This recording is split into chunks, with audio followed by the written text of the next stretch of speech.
I would like to introduce Simon Brown. Simon, I see that the aim is to be sailing with the wind or swimming with the tide so that we can achieve more with less effort. I'm intrigued. Thank you, Simon. Simon Brown, please.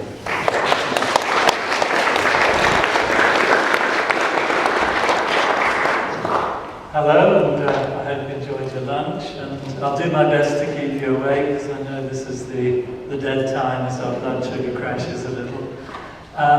So what we're going to look at today is face reading, and it's really a Chinese art of face reading. It's something we've all done since we were born, so you're all already good at face reading, but you just don't know it. And we could say that we've always needed to face read because, going way back into hunter-gatherer times and primitive tribes, other humans were the biggest threat to us, as they still are, but also, going back in particular, we needed the rest of our tribe to survive. There's no way a woman with some children could survive on her own back in those times, but even a man on his own would be highly vulnerable. So we had to teamwork, and that was our success. So hardwired into us is this social ability, and to be able to do that effectively, we have to read each other's faces. We need to know more than what we're saying to be able to know whether we can trust people, how we can work with them, what we can do together, and so on. And more than that, I would say that all of you, and particularly as we get older, have hundreds, if not thousands, of faces in your memory matched up with characters. And then you go to some event and meet someone like here, and suddenly you realise they've got eyes and a mouth a bit like Peter's, and this is all going on in our unconscious mind, but we start to make assumptions about that person based on prior experience of someone with a similar face. So we're very much hardwired into this process of face reading, and it's so strong in our minds that if I showed you if we looked at the clouds in the sky, after a while we'd all see a face there. If you look at some random pattern of leaves or anything else, the chances of you seeing a face in it is very high.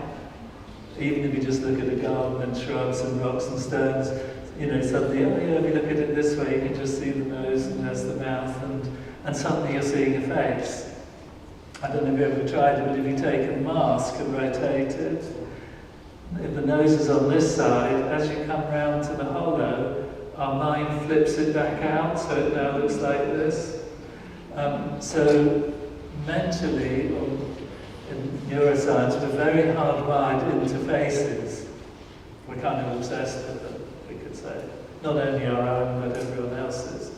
So, what I want to do, just if you can, we'll just take about 20 minutes or so. Some of this will be practical, but to begin with, I just want to go back a little bit into the history of Chinese medicine and understanding to get this across. But I'm going to relate it more to dowsing and other things we do. So basically, what we mostly are is, in Feng Shui terms, Feng Shui literally means wind, water, and we could say that a lot of who we are and what we do comes under those terms. So we are half a chemical cycle, and of course we need everything green on our planet to complete it. We can't exist on our own, we're incomplete, all of us sitting here.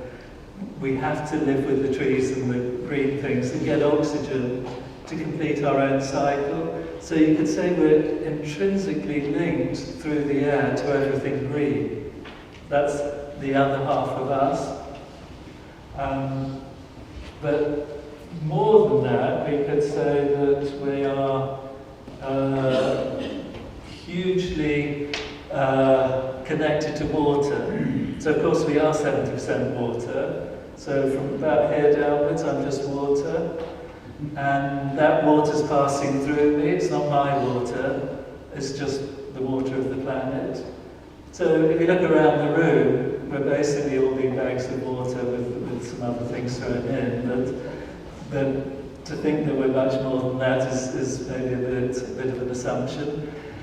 So the interesting thing is water's flowing through us all the time. If I was to have some water, in this bottle there would be billions of particles of water, and it could have recently come from anywhere. So this one just has Leicester University on it, but presumably it came from oceans, lakes, rivers, evaporated into the air, blew across England, happened to rain over Leicester, somehow got into the water system, and here it is in a bottle.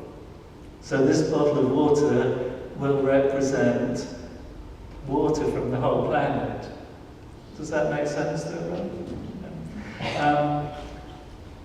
And then if I drink it, it's inside me for a while, and then it leaves again and carries on its journey. Where this would become very interesting is this Japanese professor, Emoto, then found that water seems to carry a memory. So has anyone read his books? Yeah. Very good. Highly recommended if you haven't. So what he found was that if you took a batch of water, split it in two, and you loved one and cuddled it and spoke to it nicely, then when it was crystallized, it would come out different to the other batch. And this would be consistent. So he deduced that the water has some kind of memory. And where that becomes incredibly interesting for us is that this water on its way to the bottle may have gone through a bird or an insect or a tree or plants, other humans, any kind of life form, and then it's going to end up in me.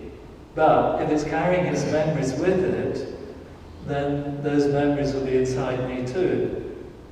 And maybe I'll be asleep tonight and there'll be that water going through my mind, and suddenly I'm dreaming about flying or something, or eating nuts off a tree or something, and it may be the memory of another species crossing over. That's the possibility.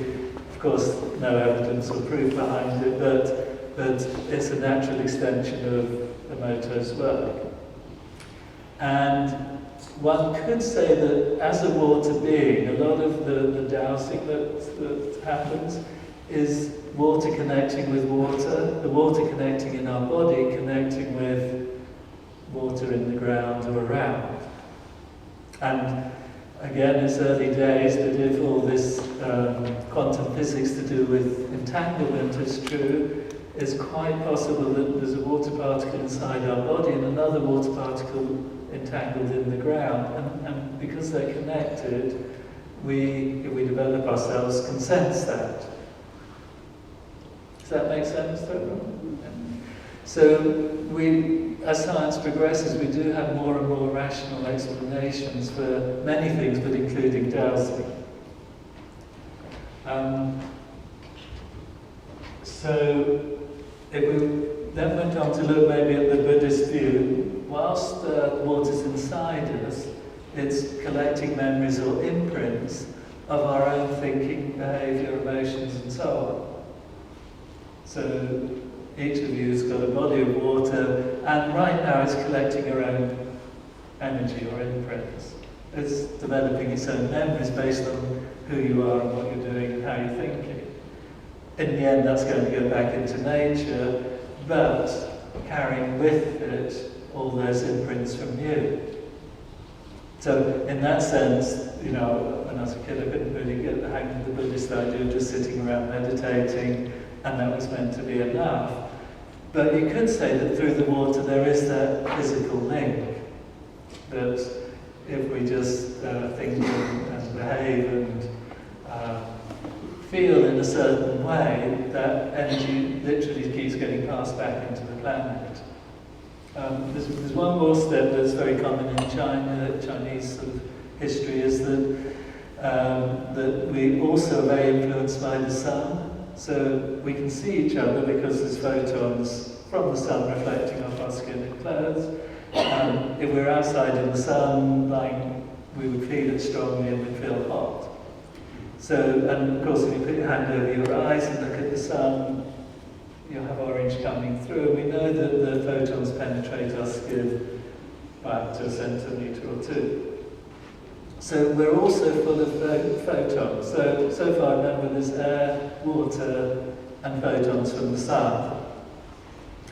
And we could argue that those photons are carrying some kind of information with them. So that then the sun is inside us. Does that make sense? And of course, nearly all ancient cultures worship the sun one or other way. So it became incredibly important to us. And we could also now, from a scientific point of view, argue that the sun is the main influence on everything on our planet. It influences us, but the winds, the tides, and so many other things that change according to the sun. But here's where it'd be interesting, is if you went out tonight and it was a clear sky, if you can see the stars in the sky, then those photons must be coming onto your skin. Does that make sense? It's very weak, you can't feel it. But a lot of our ancestors made a point of star bathing, so they would go out particularly on certain days and expose themselves to all the stars and those photons, and as a result feel different. And again, we can still tap into these things, and then we're connected to our universe. And in fact, there's many, many more things when you start to think about it. So what we're looking at is this sort of idea that everything's connected, and it's connected with nature, and we are part of nature ourselves. So we don't think of ourselves as unique, special, different. We just are water and sun and oxygen and other things that are collected together in our particular body. It's a little bit humbling, but sometimes it's actually a healthy way of thinking. If we're having troubles in life, we're never alone, because we're always connected to other people, but also to nature herself. And we are part of it. So, the idea is that when the human body is linked to the sun, the earth, and the different energies that come out of that. And we're going to look at this more tomorrow and start to use them more specifically. And again, if we're earth dowsing, we're really trying to feel the energy that's coming into us anyway in different places. And a bit of a side issue, but I don't know if you've read about all this latest research on the microbiome. So, incredibly fascinating that there's about 400 or 800 different bacteria, viruses, funguses in our intestines, and through the vagus nerve, they may start to influence our own mind. So if you're going to catch a train somewhere and then you're passing the newsagents, the theory is that the sugar-hungry bacteria will then have you reaching out for a Kit Kat before you hop on the train. And it goes the other way. If we're a bit stressed mentally, then the behaviour of the bacteria starts to change. But that's interesting enough in itself and quite mind-boggling. But it's the same thing on our skin and in our lungs. We have all these bacteria. But the point really here is that it's also the same bacteria that are all across the surface of the earth. So any fertile land will have a huge number of these bacteria, viruses and funguses, and that's what allows plants to grow. But it's the same as we have. So it's, again, incredibly connected. And what we come on to, which is, now we're getting closer to the face reading part, is that we're highly connected to 3 different cycles. So there's the day cycle, the lunar cycle, and the annual cycle. And if you notice, they all go through the same phases. There's a hot, bright period and a dark, cold one. And in that, then, developed yin and yang, and these 5 elements that we're going to use today. So, I think what we'll do is just to, because of the time today, we'll try and feel them. But if I can just quickly explain, we go to the bottom. We go to the bottom. We have this nighttime energy, winter. Then as we're coming up on the left, it's spring, up energy. Then when we get to the top, it's that midday, full moon, summer, outward energy, big sun in the sky. Coming down in the afternoon is what we call soil, and then metal is this inward energy going back into nature. But we can actually feel them for ourselves just by simply doing some movement. So if you'd like to stand out.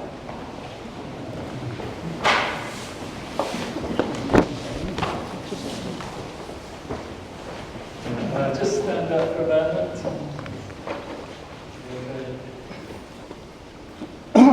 So to feel the wood energy, tree, we're going to try and move our energy up our body.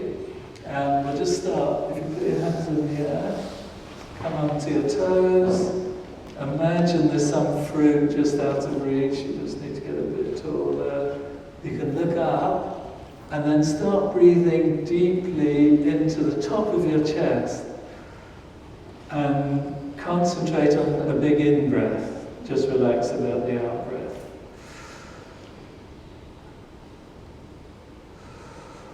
And as you breathe in, you could even reach up a tiny bit higher. And look up with your eyes.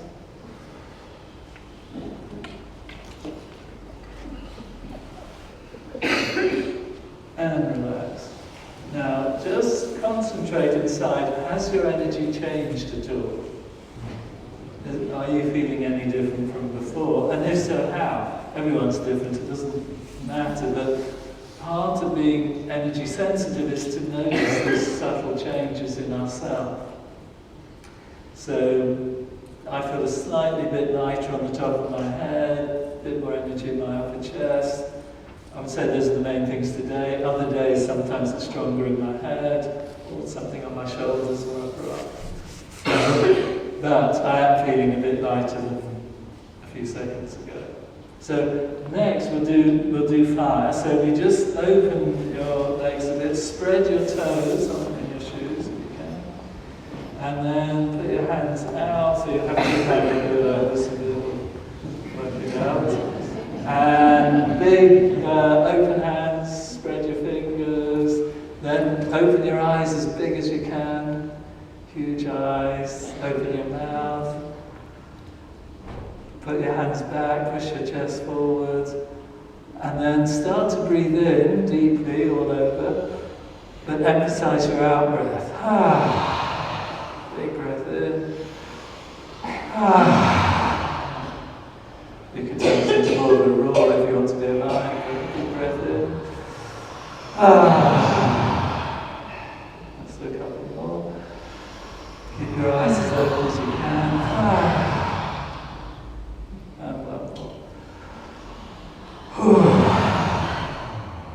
Very good. Relax, and then ask yourself, has your energy changed at all?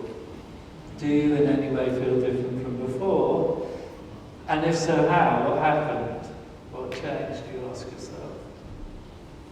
So for myself, I would say I can definitely feel my fingers now, and a bit buzzing, also buzzing more around my head and upper body. And I think my energy is moving a tiny bit faster.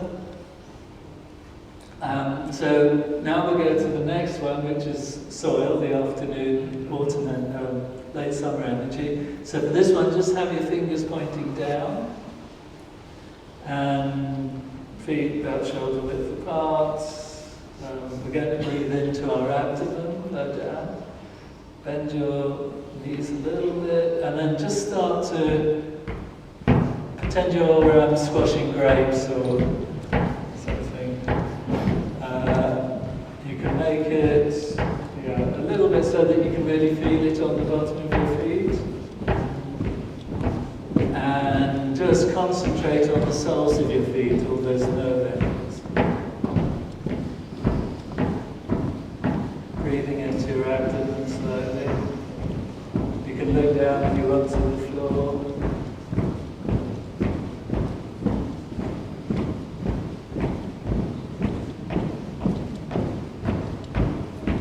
And relax. And again, same question. Have you changed? And if so, how would you describe the change? What's happened? So you may feel something more in your knees or legs, or you may be more conscious of the bottom of your feet. And so we're trying to be aware of any energy change in our body. Alright, then next one is metal. And for this one, we can have our feet a tiny bit wider. Grip the floor with your toes. So pretend you're on a slippery surface, a rock or something, you've got to hold on. And then close your hands. Put your elbows hard against your sides, drawing them in. Shoulders back, tense up your shoulder blades. Bend your knees a tiny bit and try and pull your legs towards each other. And then hips back, abdomen tense. So you're like a sort of martial arts person, and no one's going to dare come near you in your very strong stance. So really we're trying to tense up all the muscles we have, make them as short as possible. You can look ahead, straight ahead but with small eyes, so you can narrow your eyes a bit. And then just keep long, slow breaths deep inside.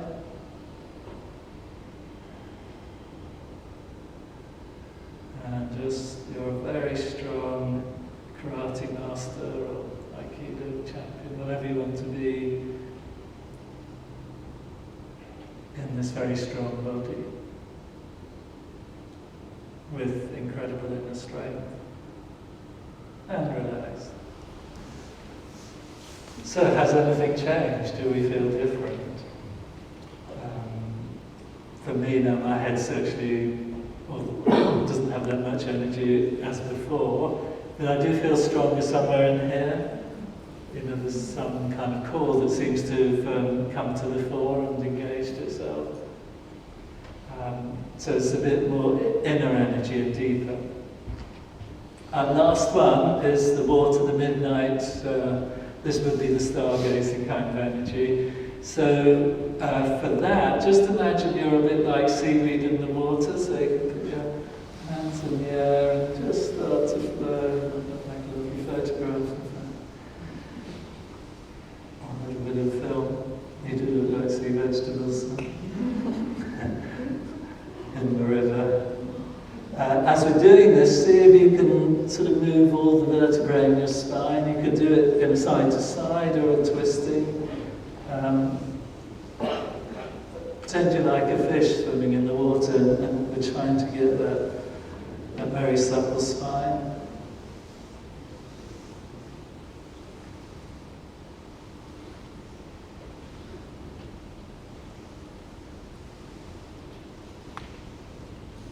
Okay, and then relax.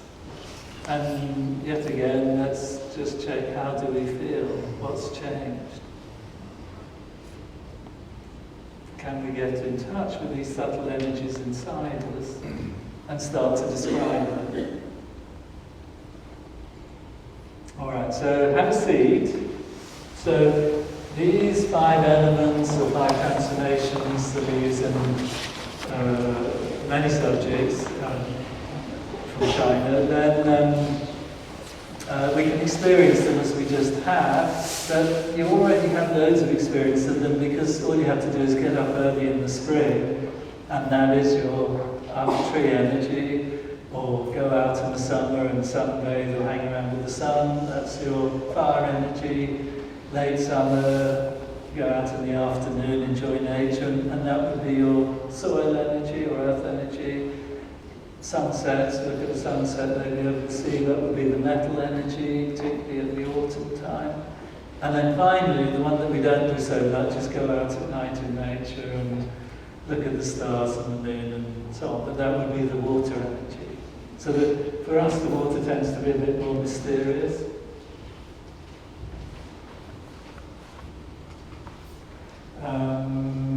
So that's kind of what we've we've done, but showing it with the sun so that you can help remember it. So if you remember the sun coming up in the sky in the east, that's the morning tree energy coming up to the top and then going down in the west.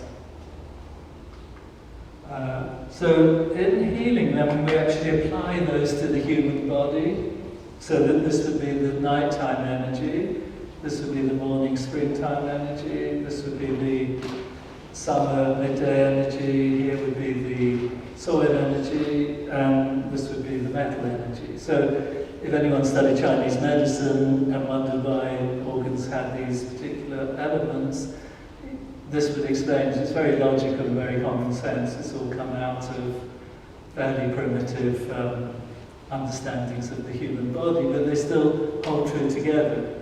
What's happened also that's important is that we've taken a time-based experience, experiencing the morning or the afternoon, and turned it into something that's spatial.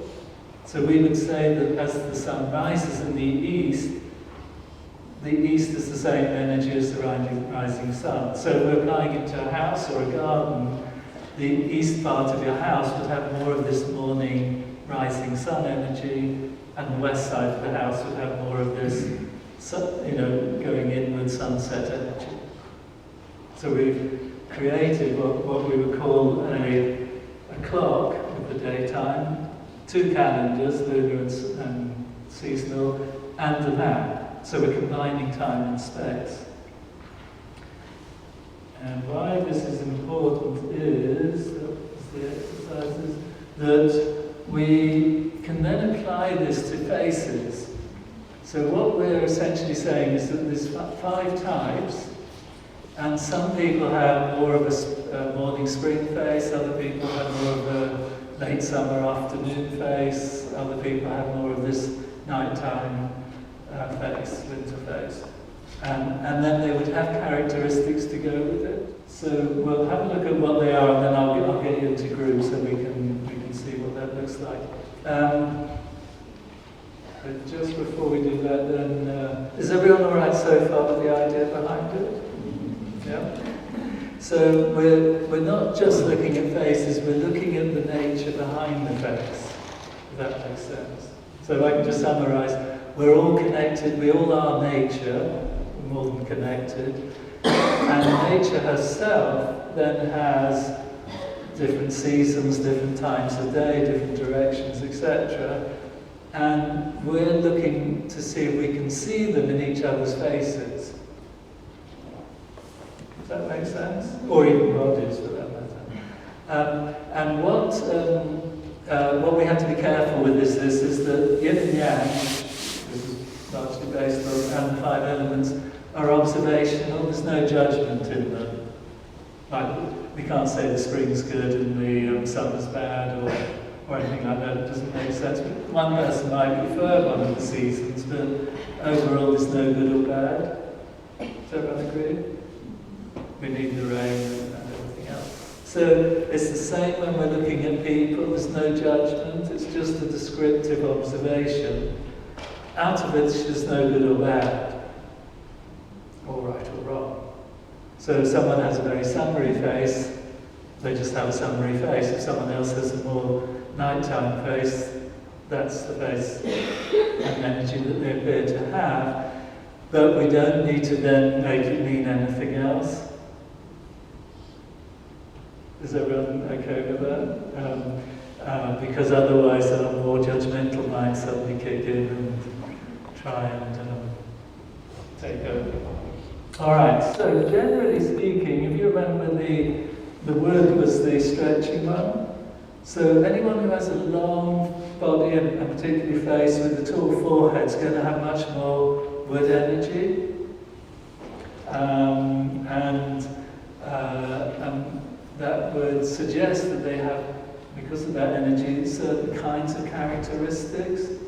So I'm just thinking, can I get a few people just to pop out to make it easier? Do you mind coming? And can you come with glasses? I think you two are going to be really good for the words. You want to come as well? They're behind you. Yes, yes, no, you, yes. With the blue jacket, like denim jacket. No, no, yeah, yeah. All right,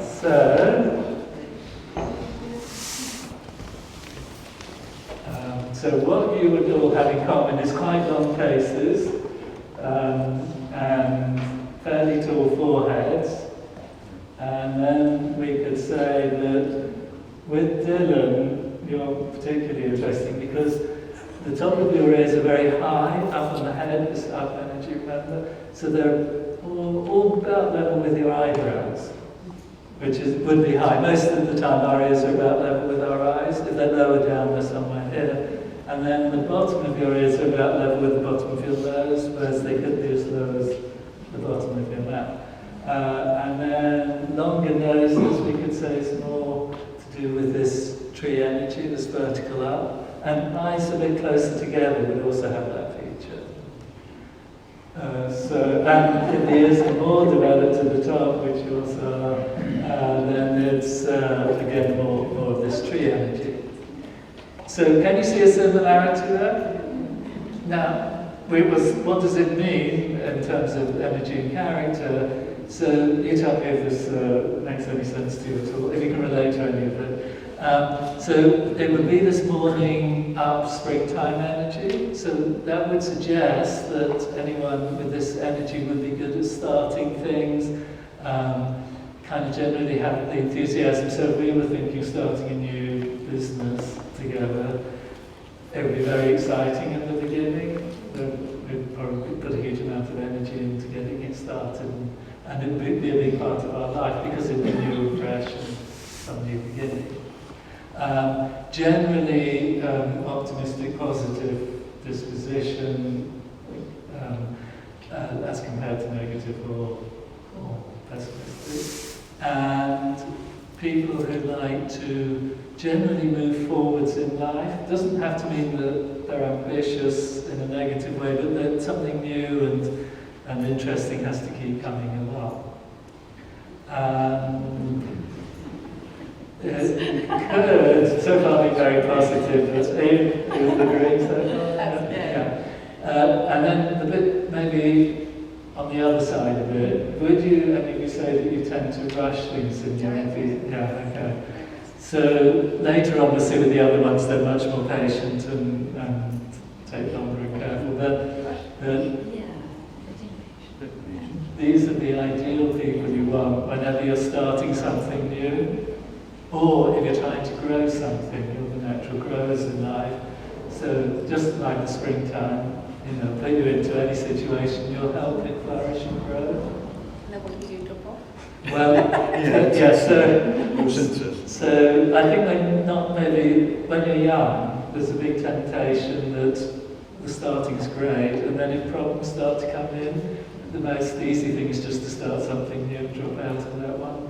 I think with maturity we learn out of that, but if you went back to your 20s, you could ask yourself the question, whether it was businesses, careers, relationships, where you sort of, oh, this is just too difficult now, I'll start a new one instead, or would you persevere? In theory, the latter people are much more persevering. But I don't know if you relate to that at all. Yes, I'm more persevere now.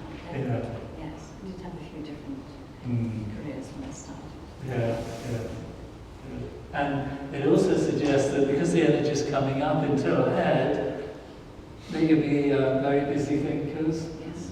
So sometimes it's really hard to get sleep or switch off, and there's like 101 ideas. They're great ideas, which makes them annoying because you can't stop them.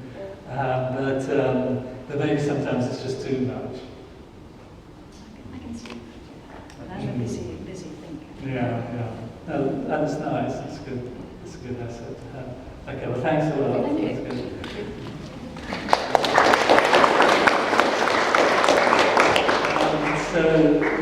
So the fire face is everything's much more radiating out. So the face itself is more round, but all the features are radiating. So bigger eyes, fuller lips, fuller cheeks. Could be a broader nose. Could be a kind of wilder hairstyle. And all those features would then kind of add more of this fiery nature to somebody. So then we're saying they're more like the daytime in the summer. So let's see if we can find some good examples. Say you're quite good. Hang on. Oh, you'll be really good. I'm sorry. No. Yeah, actually you too. Yeah, and with the red. No, actually, the three of you all in a row. Yeah. So the gentleman, and then you with the grey sweater. Yeah, you three want to come up. Yeah, can the light show up? Can you come? With the beard, yeah, please, yeah. Thanks. Let me just quickly scan around. And you would be quite good too. Yeah. Okay, so can you see that they've all got rounder faces, bigger features, and you're really good because you've got the fiery colours on the top. And you have as well. Anyway, so what we're looking at here is this midday summer kind of energy that we're saying is a little bit more prevalent in their faces. And if it was more prevalent in their characters, what would that mean? So we could say that it would have the qualities of being more emotionally connected to people, so good at bonding to other people emotionally, which might mean that you're very understanding, empathetic, easy to connect to people. Again, just see if this works for you at all. Also, I've got to say that any kind of redness in cheeks and things is quite a fiery.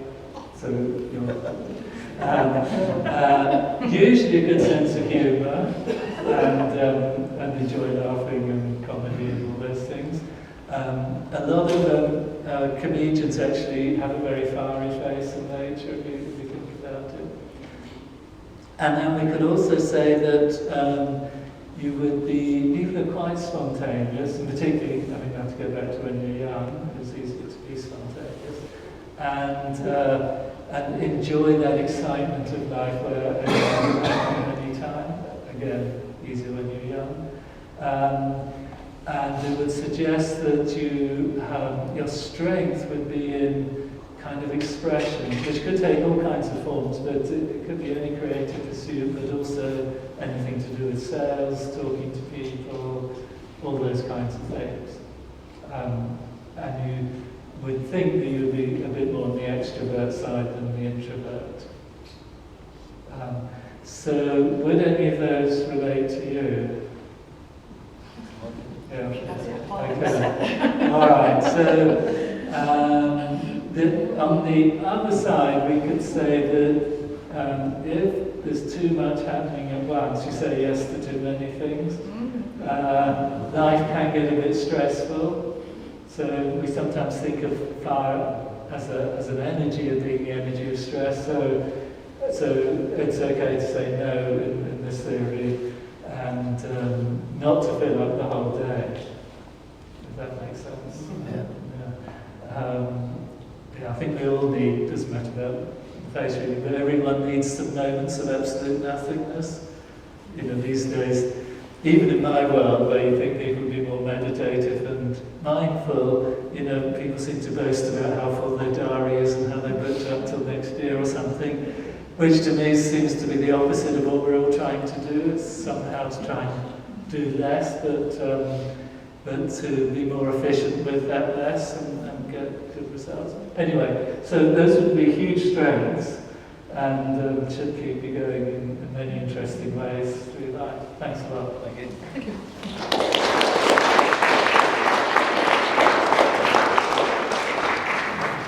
So the next one is the Earth. Do you remember that energy going down more? It's the late summer afternoon, this time of the day energy.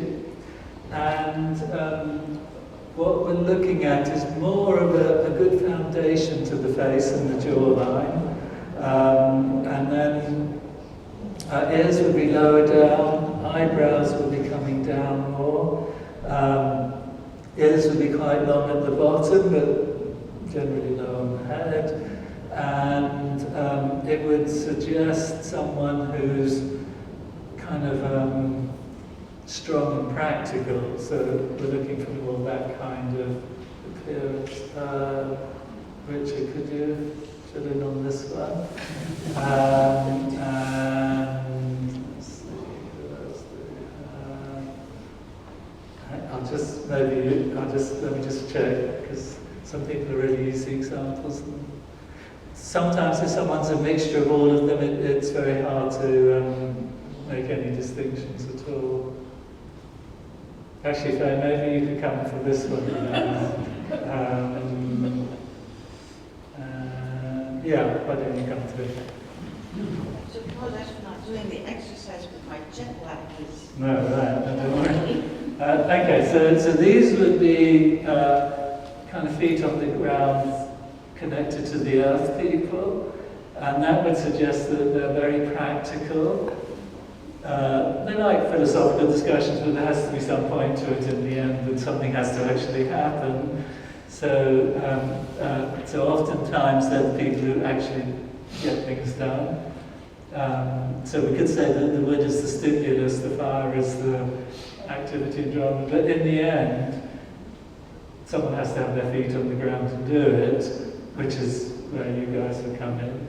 And but we also associate it with that sort of nurturing, caring energy. So it would suggest you'd be very good any kind of healing because you have very nice people skills.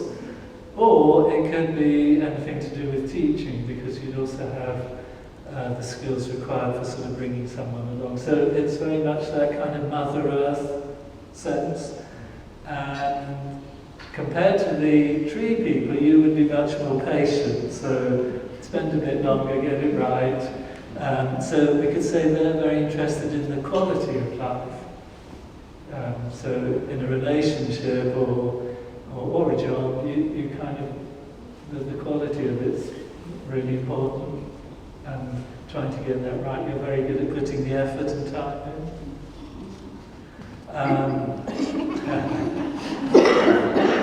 Sorry. Just that one or everything? Possibly a few more, yeah. So then on the other side, we would say that the risk, the downside is that you might stay with things a bit too long or end up in a situation where you feel a bit stuck. You can't trap yourself, and then whereas the tree and the fire people will just keep going, they never seem to let things get them stuck. The risk is that you get a bit trapped into something and you're no longer enjoying it, but can't quite think of the way forward, which is actually where you need some wood and fire friends to help out. So these people then could be anything to do with medicine, healing, teaching, but generally they're the people you want to talk to if you have a problem and you need someone to listen for a while. So you would look for someone looking quite earthy for that. And so you'd also make a therapist in that sense too. I think those are all the most important things. Can you see the similarities? Yeah.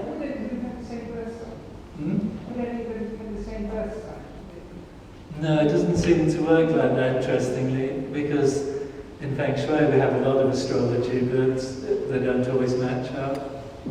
It's quite sort of, how would you describe it? Together. Could be very graceful, coordinated, very good with movements. So let's see if we got. Do you mind coming? Yeah. And just keep looking at me for a minute because I just need to see various things. And could you come at the end? Yes.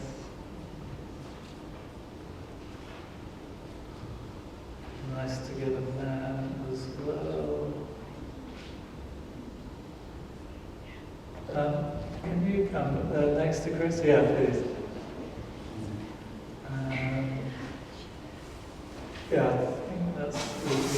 so many metals today. Yeah, very, very good. And come this way a little bit. So then, so the similarities would be in the eyes, the lips, mostly I think, but also the cheeks. When we smile, obviously they come out more if not. And then you would have a very good look for the metal cheeks. So sometimes it has a high cheekbone appearance, if they're quite sunk in. So with young people you sometimes see that effect. And yeah, so you all look very kind of together and coordinated. What would that mean? So that would suggest the metal person has this inner strength, very good at checking things with their internal states.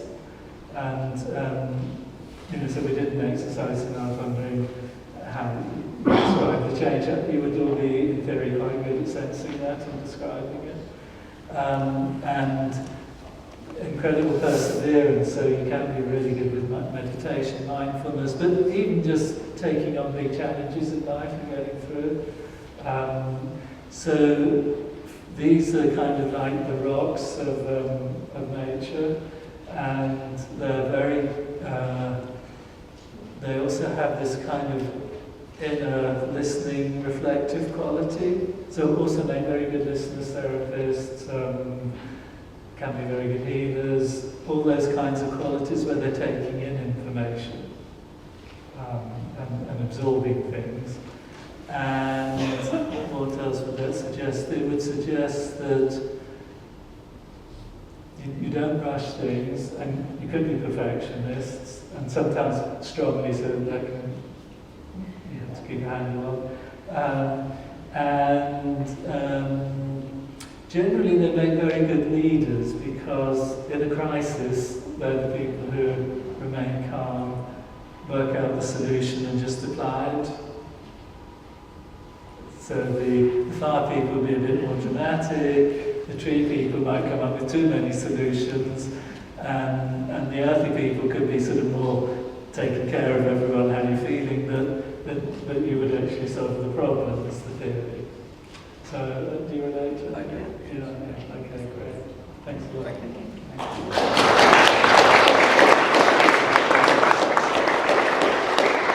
Next, last one then will be the water people. So, in some ways, they're the most mysterious ones for us to look at, and, because it's the night time in the winter, but it would be great with a blue jacket. Yeah. And, yeah, you could be too. Yeah.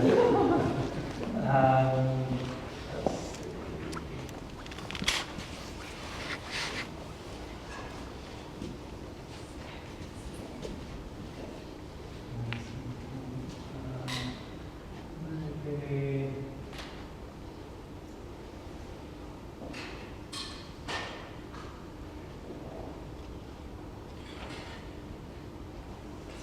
I'm just thinking we have a strongly watery man, but the closest I can come to is you. Would you like to come up?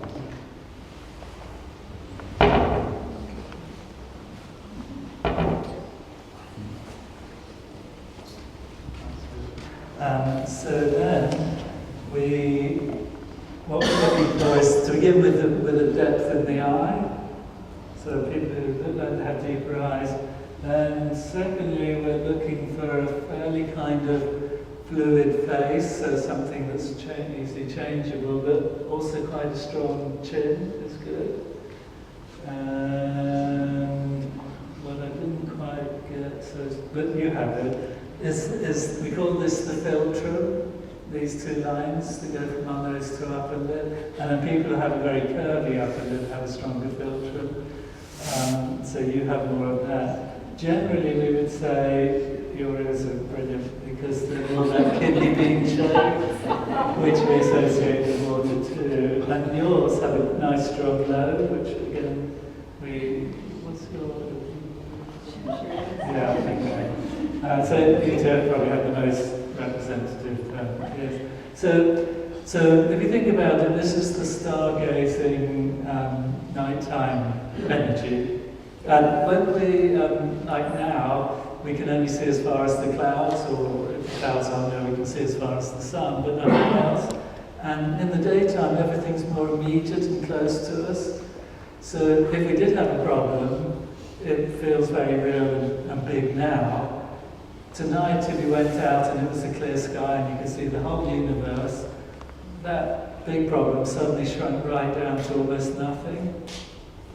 Can you imagine? If someone was a bit rude to us at lunchtime or dinner time, might seem a big problem then in the room, but if we were sitting down looking at the stars, it's tiny in the context of the universe. Pretty much insignificant. So that's the energy of these people, or part of it, we could say. They have this, more like this big vision perspective on life.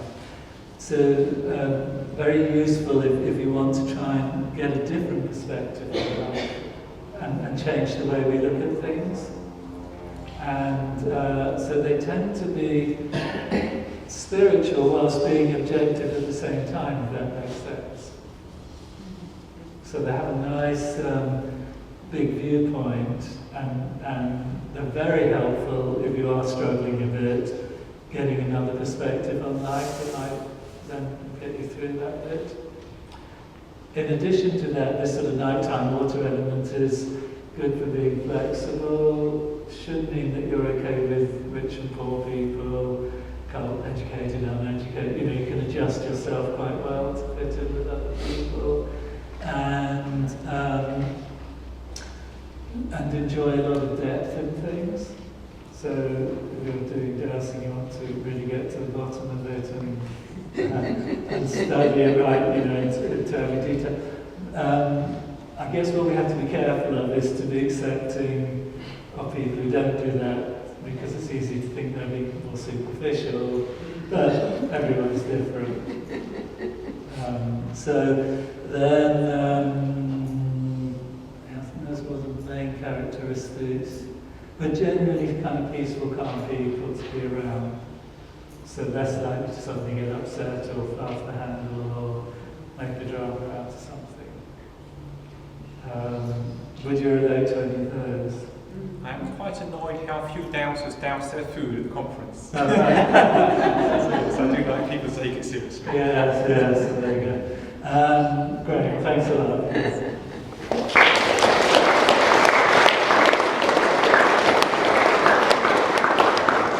So what I think we'll do next, get you on your feet again, we'll get everyone to self-select what they think they are, and then, so everyone who thinks they're more fiery, come here. You're going to have to be one of them, so. And then everyone who thinks they're more that springtime tree person, go over there. Everyone who feels like they're more the earthy person, go there. All the metals we'll have in that corner, and then somewhere near you at the back, we can have all the waters. Okay? So, if I just stand down.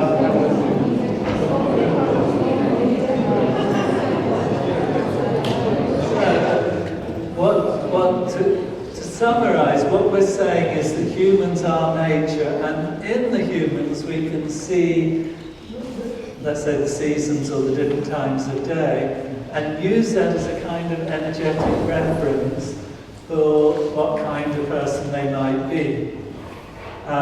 It goes slightly further than that. I don't know if any of you are familiar with Taoism or Shintoism or Zen, but a lot of the times they used to deify nature. So, as I said, everyone worshipped the sun.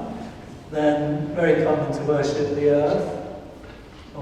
But in those societies, they extended it. Oh, and also very common with water. So we know a lot of healing happened in water. Jesus was just one of thousands who used to use water as a medium for helping with healing. But also then we might have a difficult time being wandering around in the forest and found a tree that we hugged or leant against or sat by and somehow felt better. So it could be a health issue went away, but it could be that the tree seemed to feed us with some kind of energy we needed, and out of that we felt different. Then we might go back to our tribe and tell them what happened, and other people might go to the same tree and find that they were getting similar experiences. So that particular tree would then become deified. It would have this special spiritual significance in the area. Similarly, they would have done it with big rocks as well. So we might, again, have some problem sitting down, leaning against the rock, and then felt that the rock was talking to us and actually gave us some help. And again, we might go back and tell everyone, and same thing, other people start to get similar experience. So that big rock would then be deified and have this special significance. Now, because of the societies I know in China, they would have also assumed that nature was inside them. So the sun, the earth, and water, which would be literally true, would be inside them. So the earth is inside us because we eat the vegetables that grow in the earth. The vegetables absorb the earth, and then we eat the vegetables, and it's inside us. But then they would say that the trees, like I started, remember, with the oxygen cycle, and the rocks are also part of us. We are part of nature, so therefore they're inside us.